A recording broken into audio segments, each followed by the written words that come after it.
புதுச்சேரியில் கடந்த காங்கிரஸ் ஆட்சியில் மத்திய அரசோடு இணக்கம் இல்லாததால் மாநில வளர்ச்சி பின்னோக்கி சென்று விட்டது என்று முதலமைச்சர் ரங்கசாமி குற்றம் சாட்டினார்.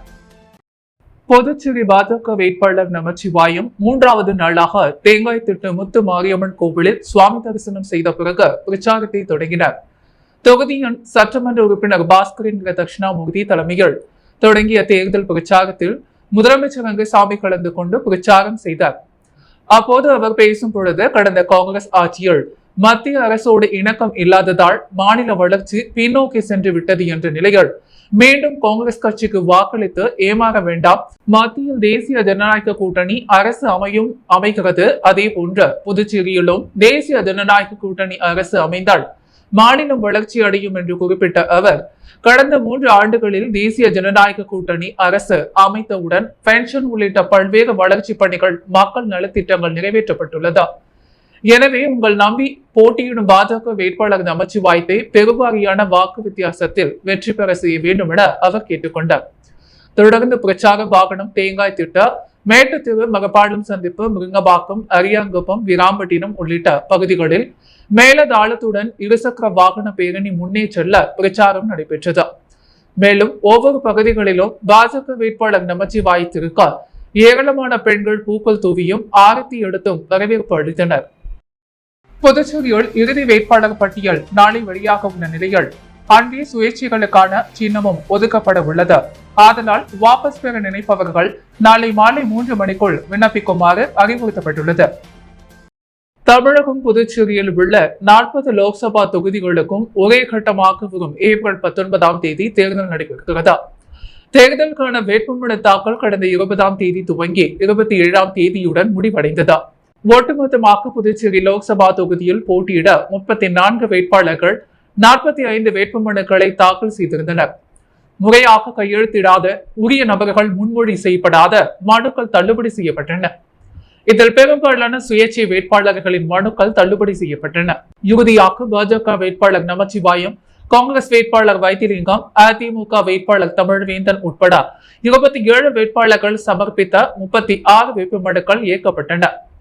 அங்கீகரிக்கப்பட்ட கட்சிகளான பாஜக, காங்கிரஸ், அதிமுக ஆகியோரின் மனுக்கள் ஏற்கப்பட்டதை அடுத்து அவர்களின் மாற்று வேட்பாளர்கள் 3 பேர், சுயேட்சைகள் 4 பேர் என 7 பேர் தாக்கல் செய்த 9 மனுக்கள் நிராகரிக்கப்பட்டன. தேர்தல் போட்டிகளத்தில் உள்ள அரசியல் கட்சிகள் சுயேட்சை வேட்பாளர்கள் போட்டியிட விருப்பம் இல்லை எனில் தங்களது வேட்புமனுக்களை நாளை 30ஆம் தேதி மாலை 3 மணி வரை வாபஸ் பெற்றுக் கொள்ளலாம்.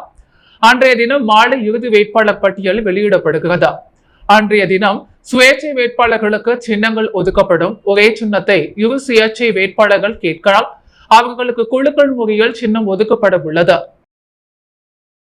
புதுச்சேரியில் ஏப்ரல் 1ஆம் தேதி முதல் வாக்குச்சீட்டுகள் விநியோகிக்கப்பட உள்ளதாக மாவட்ட ஆட்சியரும் தேர்தல் அதிகாரியுமான குலோத்துங்கன் தெரிவித்துள்ளார். புதுச்சேரி தலைமைச் செயலக வளாகத்தில் செய்தியாளர்களிடம் அவர் கூறும்பொழுது, புதுச்சேரி மக்களவை தொகுதியில் மொத்தம் 10,23,699 வாக்காளர்கள் உள்ளனர்.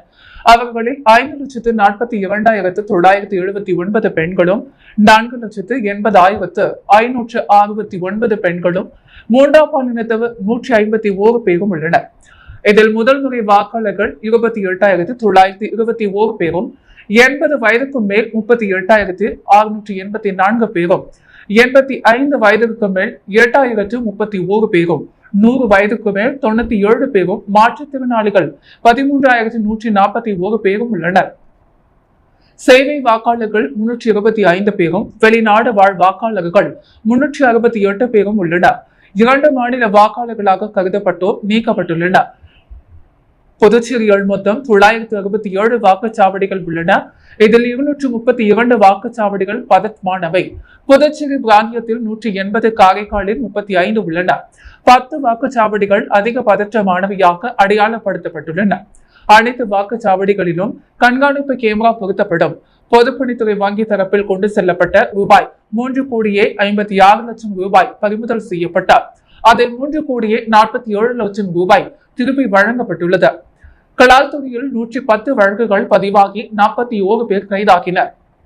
இதில் 3 சம்பவங்கள் மீது மட்டும் வழக்குகள் பதிவு செய்யப்பட்டுள்ளன. கலால்துறை சார்பில் அபராதமாக 6,38,000 ரூபாய் விதிக்கப்பட்டுள்ளது.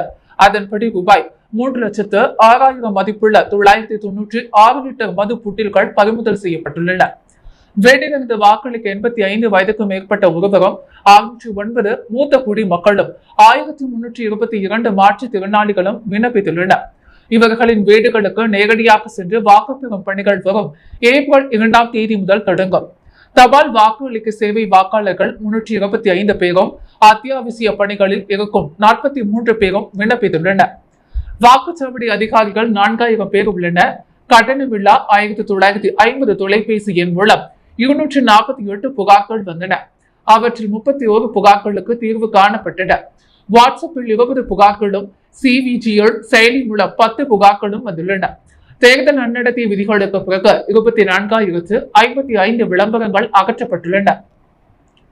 வாக்குச்சீட்டு விநியோகம் வாக்குச்சீட்டுகள் வரும் ஏப்ரல் 1ஆம் தேதி தொடங்கி 12ஆம் தேதிக்குள் வீடு வீடாக சென்று விநியோகம் செய்யப்படும். பாதுகாப்பு பணிகளுக்காக 2 கம்பெனிகள் துணை ராணுவம் வந்துள்ளன. மேலும் 10 கம்பெனிகள் வரவுள்ளன என்று குலோத்துங்கன் தெரிவித்தார். புதுச்சேரியில் உயர்கல்வி சேர்க்கைக்கு ஆலோசனை வழங்கும் வகையில் தினமலர் நாளிதழ் மற்றும் கோவை ஸ்ரீ கிருஷ்ணா கல்வி நிறுவனங்கள் இணைந்து வழங்கிய வழிகாட்டு நிகழ்ச்சி நடைபெற்றது. புதுச்சேரி சித்தன்கோடிகள் பாலாஜி தியேட்டர் பின்புறம் உள்ள ஜெயராம் திருமண மண்டபத்தில் இன்று தொடங்கியது. இந்த நிகழ்ச்சி 31ஆம் தேதி வரை 3 நாட்கள் நடக்கிறது. இன்று காலை 10 மணிக்கு சிறப்பு விருந்தினர்கள் குத்துவிளக்கு ஏற்றி நிகழ்ச்சியை துவக்கி வைத்து சிறப்புரையாற்றினர். இந்த வழிகாட்டு நிகழ்ச்சியில் முன்னணி கல்வி நிறுவனங்களின் ஸ்டால்கள் இடம்பெற்றன. அப்ளிகேஷன் முதல் அட்மிஷன் வரை அனைத்து தகவல்களையும் பெற என்ன படிக்கலாம், எங்கு படிக்கலாம் எனும் கேள்விகளோடு காத்திருக்கும் +2 முடித்த மாணவர்களுக்கு வழிகாட்டும் இந்த மெகா கல்வி திருவிழாவில் கல்வி ஆலோசகர்கள், நிபுணர்கள் மற்றும் தொழில்துறை வல்லுநர்கள் சிறந்த ஆலோசனை வழங்கினர். உயர்கல்வி நிறுவனங்களில் அட்மிஷன் நடைபெறுவது எப்படி, எழுத வேண்டிய நுழைவுத் தேர்வுகள் எவை, வேலை வாய்ப்பை அள்ளித்தரும் துறைகள் என்பது குறித்தும் விளக்கப்பட்டது. கல்வி உதவித்தொகை வாய்ப்புகள் எப்படி என்பது உட்பட அனைத்து விதமான சந்தேகங்களுக்கும் தீர்வு காணும் வகையில் பல்வேறு அம்சங்களுடன் இந்த வழிகாட்டு நிகழ்ச்சி நடைபெற்றது. சிவில் சர்வீஸ், கலை அறிவியல், சட்டம், மருத்துவம், engineering, design, architecture, computer science, artificial intelligence, machine learning, deep learning, cyber security என பல்வேறு துறைகள் குறித்து துறை சார்ந்த நிபுணர்கள் நேரடியாக ஆலோசனைகள் வழங்கினர். மெட்வர்ஸ், டேட்டா சயின்ஸ், AR/VR, அறிவியல் தொழில்நுட்பம், ஸ்டார்ட் அப் வாய்ப்புகள் உள்ளிட்ட துறைகளில் வழிகாட்டல், நீட் மற்றும் JEE போன்ற தேசிய நுழைவுத் தேர்வுகளில் சாதிப்பதற்கான வழிமுறைகள், கிளாக்நாட்டா, கேக் போன்ற நுழைவுத் தேர்வுகளின் முக்கியத்துவம், புதுச்சேரி சென்டாக் மாணவர் சேர்க்கை குறித்து விளக்கப்பட்டது.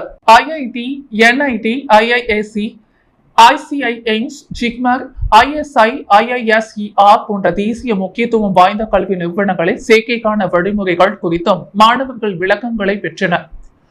நிகழ்ச்சியில் பொறியியல், கலை, அறிவியல், மேலாண்மை, கட்டடக்கலை, கம்ப்யூட்டர் சயின்ஸ், IT, சட்டம் உட்பட அனைத்து துறை சார்ந்த கல்லூரி மற்றும் பல்கலைகளில் 50க்கும் மேற்பட்ட ஸ்டால்கள் இடம்பெறுகின்றன. +1, +2 வகுப்பு வரையிலான மாணவ மாணவியர் மற்றும் பெற்றோர் இலவசமாக பங்கேற்றனர். நிகழ்ச்சியை தினமலர் நாளிதழுடன் Kovai Ramakrishna education institution, Amrita Vishwa Vidyapeetham, power 2 வையாக கரம் கோர்த்து வழங்கியது. கோ ஸ்பான்சராக ராஜலட்சுமி இன்ஸ்டிடியூட் ஆஃப் டெக்னாலஜி களமிறங்கியுள்ளது.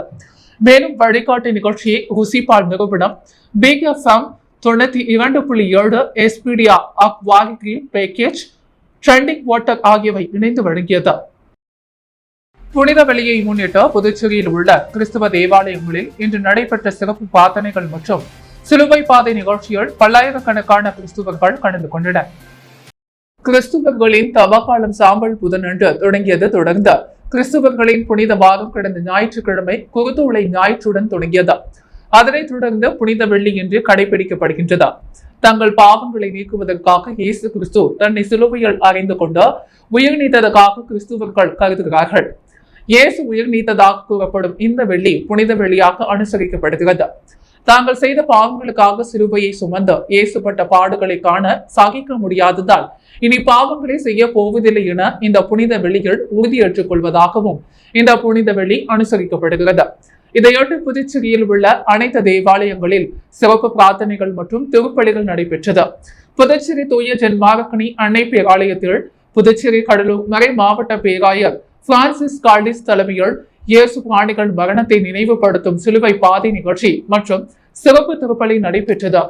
இதனைத் தொடர்ந்து தூய ஜென்மாக்குனி அன்னை ஆலயத்தில் இருந்து தொடங்கிய சிலுவை பாதை பேரணிகள் பேராயர் சிலுவையை சுமந்து முன்னே செல்ல பல்லாயிரக்கணக்கான கிறிஸ்துவர்கள் பின்தொடர்ந்து சென்றனர். சிலுவை பாதை பேரணி முக்கிய வீதிகளின் வழியாக சென்று இறுதியில் ஆலயத்தில் நிறைவேற்றப்பட்டது. இதில் ஆயிரக்கணக்கான கிறிஸ்துவர்கள் கலந்து கொண்டு இயேசு புகழ் பாடலை பாடியபடி ஊர்வலமாக சென்றனர். இதேபோல் புதுச்சேரியில் உள்ள தூய இருதய ஆண்டவர் பலிசிகா பேராலயம், வில்லியனூர் மாதா கோவில் உள்ளிட்ட பல்வேறு பேராலயங்களில் சிலுவை பாதை நிகழ்ச்சி நடைபெற்றது. புதுவை மாநிலத்தை வளமாக்கும் திட்டங்களை பாஜக என்ஆர் காங்கிரஸ் கூட்டணி அரசு செயல்படுத்தி வருவதாக தமிழ் மாநில காங்கிரஸ் தலைவர் ஜே.கே. வாசன் தெரிவித்துள்ளார். புதுச்சேரி மக்களவை தொகுதி பாஜக வேட்பாளர் நமச்சிவாயத்தை ஆதரித்த லாஸ்பேட்டை கல்லூரி சாலை அய்யனார் கோயில் சந்திப்பில் ஜே.கே. வாசன் வியாழக்கிழமை பிரச்சாரம் மேற்கொண்டார். அப்பொழுது அவர் பேசும் பொழுது காமராஜர் ஆட்சியை தமிழகத்தில் அமைக்க தொடர்ந்து முயற்சித்து வருகிறோம். ஆனால் புதுவையில் காமராஜர் ஆட்சியை அமைத்து மக்கள் நலத்திட்டங்களை செயல்படுத்தி வருவது பாராட்டுக்குரியதா. கல்வி, சுகாதாரம், பொருளாதாரம் என அனைத்து நிலைகளும் புதுவை மாநிலம் மேம்படுத்தப்பட்டுள்ளது. திட்டங்கள் செயல்பாட்டில் புதுவை மாநிலம் முதலிடத்தை வகிக்கிறது. மாணவர்களது வாழ்வில் ஒளியேற்றும் வகையில் கல்வி திட்டங்கள் செயல்படுத்தப்பட்டுள்ளன. மத்திய அரசு உதவியுடன் மக்கள் நலத்திட்டங்கள் புதுவையில் செயல்படுத்தப்பட்டுள்ளன. மின்துறையில் மின் மாநிலமாக புதுவை உள்ளது. பிரதமர் நரேந்திர மோடியின் 10 ஆண்டு தொடர் சாதனைகளுக்காகவும் முதல்வர் ரங்கசாமியின் தொடர் சாதனைகளுக்காகவும் என இரட்டிப்பு மகிழ்ச்சியும் புதுவை மக்கள் பாஜக வேட்பாளருக்கு வாக்களிக்க வேண்டும் என்றார். பிரச்சாரத்தில் முதல்வர் ரங்கசாமி, பாஜக மாநில தலைவர் செல்வகணபதி எம்பி, தேசிய ஜனநாயக கூட்டணி கட்சியினர் கலந்து கொண்டனர். புதுச்சேரியில் 3 பேரிடம் 26,60,000 ரூபாய் மோசடி செய்த கும்பல் குறித்து சைபர் கிரைம் போலீசார் விசாரித்து வருகின்றனர். புதுச்சேரியைச் சேர்ந்தவர் முகமது யூசாப்டீன் அகமது. இவர் மேட்டுப்பாளையத்தில் மருந்து கம்பெனி நடத்தி வருகிறார். இவருக்கு ஸ்கைப் வீடியோ கால் மூலம் ஒரு அழைப்பு வந்தது. அதில் மர்ம நபர் ஒருவர் தான் மும்பையிலிருந்து சைபர் கிரைம் போலீசார் பேசுகிறேன், உங்களுக்கு வந்து பார்சலில் போதைப் பொருட்கள், சிம் கார்டு போன்றவை வந்துள்ளது, நீ வெளிநாடுகளுக்கு போதைப் பொருள் கடத்துகிறாயா என கேட்டு மிரட்டியுள்ளனர். பெண் சிபிஐ அதிகாரிகளிடம் அழைப்பை மாற்றுகிறேன் என கூறி செல்போன் அழைப்பை மாற்றியுள்ளனர். அப்போது பேசிய ஒருவர், தான் சிபிஐ அதிகாரி பேசுகிறேன், நீங்கள் வெளிநாடுகளுக்கு போதைப் பொருள் கடத்துவதாக புகார் வந்துள்ளது, உடனடியாக நீ மும்பைக்கு வர வேண்டும், இல்லையெனில் போலீசார் உன்னை கைது செய்து கொண்டு வருவார்கள் என மிரட்டியுள்ளனர். இதில் பயந்து போன முகமது யூசாப்டீன் அகமது ரூபாய் 24,18,000 அனுப்பியுள்ளார். பிறகு இது தொடர்பாக ஆய்வு செய்ததில் தான் ஏமாற்றப்பட்டதை உணர்ந்தார். இது குறித்து சைபர் கிரைம் போலீசில் புகார் கொடுத்தார். இதேபோல் பார்த்தசாரதி என்பவர் பேஸ்புக் மூலம் ரூபாய் 72,000 புதுச்சேரியைச் சேர்ந்த சஞ்சய் வாட்ஸ்அப் மூலம் ரூபாய் 6,300 கொடுத்து ஏமாந்துள்ளார். இது குறித்து புதுச்சேரி சைபர் கிரைம் போலீசார் வழக்கு பதிந்து விசாரித்து வருகின்றனர். புதுச்சேரி காலாப்பட்டு சிறையில் மொபைல் போன் வைத்திருந்த கைதி மீது வழக்கு பதிந்து போலீசார் விசாரணை நடத்தி வருகின்றனர். காலாப்பட்டு சிறையில் தண்டனை கைதிகள் 300க்கும் மேற்பட்டோர் சிறையில் உள்ளனர். சிறையில் உள்ள கைதிகள் மொபைல் போனை பயன்படுத்தி வருவதாக புகார் எழுந்தது. அதையடுத்து சிறைகள் மொபைல் போன் சிக்னல் தடுக்கும் ஜாமர் கருவி பொருத்தப்பட்டுள்ளது. ஆனால் சில நேரங்களில் அந்த கருவி செயல்படாமல் இருப்பதால் சிறை கைதிகள் இதை சதாகமாக பயன்படுத்தி வருகின்றனர். ஆனால் சில நேரங்களில் அந்த கருவி செயல்படாமல் இருப்பதால் சிறை கைதிகள் இதை சாதகமாக பயன்படுத்தி வருகின்றனர். இந்த நிலையில் கடந்த 26ஆம் தேதி சிறையில் உள்ள கைதிகளின் அறைகளை சிறைத்துறை வார்டன்கள் திடீரென சோதனை நடத்தினர். இதில் கைதி மாரிமுத்து மொபைல் போன் வைத்திருந்தது தெரிய வந்தது. அவரிடமிருந்த மொபைல் போனை பறிமுதல் செய்தார். அவரை காலாப்பட்டு போலீசில் ஒப்படைத்தனர். போலீசார் அவர் மீது வழக்கு பதிந்து விசாரணை நடத்தி வருகின்றனர். புதுவையில் உள்ள அனைத்து ரேஷன் கடைகளும் திறப்பதற்கு ஆவணம் செய்யப்படும் எனவும் இலவச அரிசி, கோதுமை, சர்க்கரை ஆகியவற்றை மானிய விலையில் வழங்கிட உள்ளதாக பிரச்சாரம் பரப்புரையில் முதலமைச்சர் ரங்கசாமி தெரிவித்துள்ளார். புதுச்சேரி மாநிலத்தில் நடைபெறவிருக்கும் நாடாளுமன்ற தேர்தலில் தேசிய ஜனநாயக கூட்டணி சார்பில் போட்டியிடும் பாஜக வேட்பாளர் நமச்சிவாயத்தை ஆதரித்த முதலமைச்சர் ரங்கசாமி தலைமையில் அரியாங்குப்பம் சட்டமன்ற தொகுதிக்குட்பட்ட பகுதிகளில் தேர்தல் பிரச்சாரம் நடைபெற்றது. இதில் தேங்காய் திட்டு, முருங்கப்பாக்கம், அரியாங்குப்பம், காப்பியந்தோப்பு, வீராம்பட்டினம் உள்ளிட்ட பல்வேறு பகுதிகளில் தாமரை சின்னத்திற்கு வாக்களிக்குமாறு கூட்டணி கட்சி சார்பில் முதலமைச்சர் ரங்கசாமி பிரச்சாரம் மேற்கொண்டார். இதில் பேசிய முதலமைச்சர் தேர்தலுக்கு பிறகு புதுவையில் உள்ள அனைத்து ரேஷன் கடைகளும் திறப்பதற்கு ஆவணம் செய்யப்படும் எனவும் இலவச அரிசியும், கோதுமை, சர்க்கரை ஆகியவற்றை மானிய விலையிலும் வழங்கிட உள்ளதாகவும் தெரிவித்துள்ளார். மேலும் அரியாங்குப்பம் தொகுதியைச் சேர்ந்த 260 நபர்களுக்கு இலவச மனை பட்டா வழங்க உள்ளதாகவும் தெரிவித்துள்ளார். மேலும் இந்நிகழ்ச்சியின் பொழுது பாரதிய ஜனதா கட்சி வேட்பாளர் நமச்சிவாயம், அரியாங்குப்பம் சட்டமன்ற உறுப்பினர் பாஸ்கர் என்கிற தட்சிணாமூர்த்தி, பாட்டாளி மக்கள் கட்சி மாநில தலைவர் கணபதி, முன்னாள் சட்டமன்ற உறுப்பினர் DVR செல்வம் உள்ளிட்ட பலர் உடனிருந்தனர். முன்னதாக அரியாங்குப்பம் புதுக்குளம் பகுதியில் தொழிலதிபர் தமிழ்மலர், ஏனா காங்கிரஸ் இளைஞர் அணி தலைவர் கனகராஜ், சந்துரு ஜி ஆகியோர் தலைமையில் சிறப்பு வரவேற்பு அளிக்கப்பட்டது. தவளக்குப்பம் பகுதியில் இயங்கி வரும் நகைக்கடை ஒன்றில் ஒரு பவன் தங்கச்சங்கிலியை வாங்கிக் கொண்ட அக்கவுண்டில் பணம் போட்டு விட்டதாக குறும் தகவலை காண்பித்து அபேஸ் செய்த ஏமாற்றிய ஆசாமியின் சிசிடிவி வீடியோ காட்சி வெளியாகியுள்ளது. புதுச்சேரி கடலூர் பிரதான சாலையான தவளக்குப்பம் பகுதியைச் சேர்ந்தவர் சிம்னாராம், வயது 41. இவர் அதே பகுதியில் மாருதி ஜுவல்லரி எனும் தங்க நகை விற்பனை மற்றும் அடகு கடை வைத்து நடத்தி வருகிறார். இந்நிலையில் இவரது கடைக்கு கடந்த 7ஆம் தேதி நண்பகல் 11:30 மணி அளவில் டிப்டாப்பான ஒரு நபர் நகை வாங்க வந்தார். அவர் 8 கிராம் என ஒரு பவுன் தங்க செயினை ரூபாய் 53,800 என விலை பேசி பொருளை பெற்றுக்கொண்டு அதற்கான பணத்தை செலுத்த போன் நம்பரை கொடுங்கள், நான் எனது அண்ணனிடம் கொடுத்து பணம் அனுப்புகிறேன் என்று கூறினார். சிறிது நேரம் கழித்து அண்ணனின் உங்களது நம்பருக்கு பணம் அனுப்பிவிட்டார் என்று ஒரு மெசேஜை காட்டிவிட்டார். அவசரமாக அங்கிருந்து சென்று விட்டார். அதையடுத்து தனது வங்கி கணக்கை பரிசோதித்த நகைக்கடை உரிமையாளரான சின்னராவ் பணம் வராததை கண்டு திடுக்கிட்டார். எனவே அவரது நண்பருக்கு தொடர்பு கொண்டு கேட்ட பொழுது தவறுதலாக மாற்றி அனுப்பியதால் வேறொருவர் கணக்கிற்கு சென்று விட்டதால், நான் புதுச்சேரியில் தான் இருக்கிறேன், உங்களுக்கு பணம் நேரில் வந்து தருகிறேன் என்று கூறினார். அதை அடுத்து மீண்டும் போன் மூலமாக கேட்ட பொழுது, நான் தற்போது கடலூரில் இருக்கிறேன், உங்களுக்கு அக்கவுண்ட் மூலம் பணம் அனுப்புகிறேன், காவல் நிலையத்திற்கு போக வேண்டாம், நான் சட்டமன்ற உறுப்பினரின் மகன், இது குறித்து வெளியில் தெரிந்தால் அவமானமாக இருக்கும் என்றார். அதனைத் தொடர்ந்து அனைத்து போன் கால்களுக்கும் முன்னால் முடிந்ததை பார்த்துக் கொள்கிறேன், ஒன்றும் செய்ய முடியாது என்று மிரட்டலாக கூறியதால் வேறு வழியின்றி நகைக்கடை உரிமையாளர் சிம்னாராம் தவளக்குப்பம் காவல் நிலையத்திற்கு சென்று புகார் அளித்தார். அப்பொழுது பொறுப்பிழந்த உதவி ஆய்வாளர் குமார், நீங்கள் கோருமேட்டில் உள்ள இணையவழி குற்றப்பிரிவு காவல்துறையினரிடம் சென்று புகார் அளிக்குமாறு அனுப்பினார். அதனை அடுத்து அங்கு சென்று புகார் தெரிவித்தார். அங்கு இது நேரடி மோசடி, எனவே தவளக்குப்பம் காவல் நிலையத்தில் தான் புகார் அளிக்க வேண்டும் என்று கூறி புகாரை ஏற்க மறுத்துவிட்டனர்.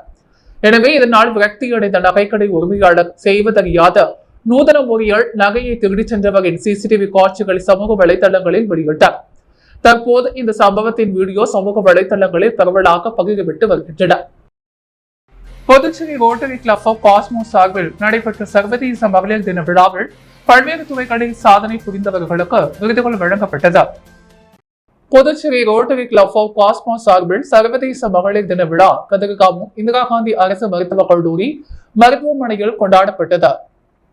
விழாவில் சிறப்பு அழைப்பாளராக ராகுல், கண்காணிப்பாளர் ரக்ஷனா சிங், மாவட்ட ஆளுநர் ரோட்டரியன் வைத்தியநாதன், இந்திரா காந்தி மருத்துவக் கல்லூரி மருத்துவமனை ஆராய்ச்சி நிறுவனத்தின் principal doctor Pramila Tamilvanan, senior associate professor Radhika Devi, மாவட்ட துணை ஆளுநர் ரோட்டரியன் வாணி, மண்டல செயலாளர் assistant governor Rotarian Anbazhagan, chairperson Rotarian Ambalavanan மற்றும் தலைவர் தினேஷ்குமார், செயலாளர் முருகன் உள்ளிட்டோர் கலந்து கொண்டார்.